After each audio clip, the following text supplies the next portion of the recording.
Jadi kalau kita lihat seluruh peristiwa ini kan disebabkan karena ambisi presiden untuk menjadikan infrastruktur sebagai legasi dia. Lagi-lagi pengamat politik Rocky Gerung kembali berkomentar mengenai konflik di Pulau Rempang.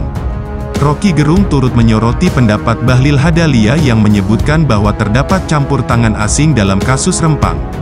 Menurut Rocky Gerung, hal itu tidak tepat, sebab menurutnya konflik agraria di Pulau Rempang tersebut merupakan imbas dari ambisi Presiden Jokowi untuk menjadikan infrastruktur sebagai legasi dirinya. Hal itu diungkapkan Rocky Gerung dalam channel YouTube Rocky Gerung Official pada Kamis, tanggal 14 September tahun 2023. Jadi ini orang-orang yang sama seperti para buzzer itu. Begitu ada hal yang otentik, protes massa itu segala macam, lalu bilang ini ada sponsornya, ini ada provokatornya. Nggak mungkin setiap keadaan itu dicarikan provokator. Jadi dianggap ini buak Melayu ini atau komunitas Melayu ini nggak punya kepentingan di situ. Itu satu-satunya kepentingan Melayu menginginkan hak-hak dasarnya dia itu dilindungi. Bahwa ada kepentingan asing, ya pasti kan ini soal hak asasi manusia. Wartawan asing pasti beredar di situ. Mereka yang pro lingkungan bukan cuma di Indonesia, bahkan yang paling kuat itu ada di Eropa tuh. Pasti mereka ada di situ tuh untuk memantau. Greenpeace pasti ada di situ. Jadi ini bukan soal kepentingan asing memanfaatkan, tapi kepentingan asing punya kepentingan dengan problem hak asasi manusia, hak atas lingkungan di Indonesia. Jadi jangan saudara Bahlil ini belum jadi bahlul dalam upaya memahami problem yang ada di situ tuh. Kita mau lihat keterangan pemerintah, kenapa ada penggusuran, kenapa ada amok massa di situ. Oh, karena kepentingan asing. Kepentingan apa yang bermain di situ? Terangkan. Ada intelijen asing berupaya memprovokasi isunya, ya tangkap dong kalau Anda tahu kan. Jadi kalau dia sudah tahu, ya tangkap aja.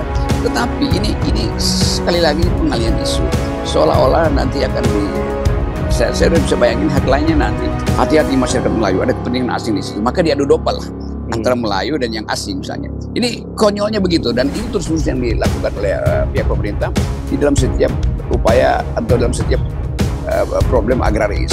Di semua tempat pasti begitu. Ini LSM disponsori oleh asing. Ini LSM punya kaitan dengan bantuan luar negeri, maka memprovokasi masyarakat wadas segala macam. Itu kita udah tahu pola itu.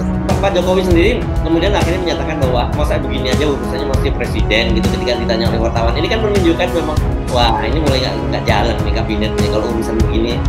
Presiden mulai mengeluh gitu. Kok nggak bisa beresin sih masalah begini? Agak aneh bahwa presiden harus berkeluh kesah. Dia tahu dari awal bahwa dia menginginkan dari periode pertama investasi itu jangan dihalangi.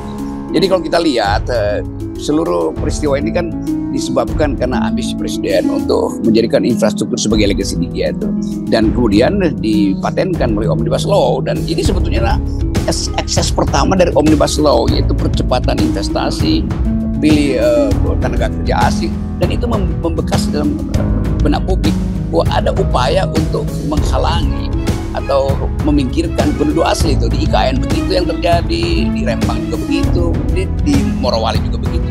Sobat Ini Info, bagaimana pendapat kalian? Tulis di kolom komentar ya.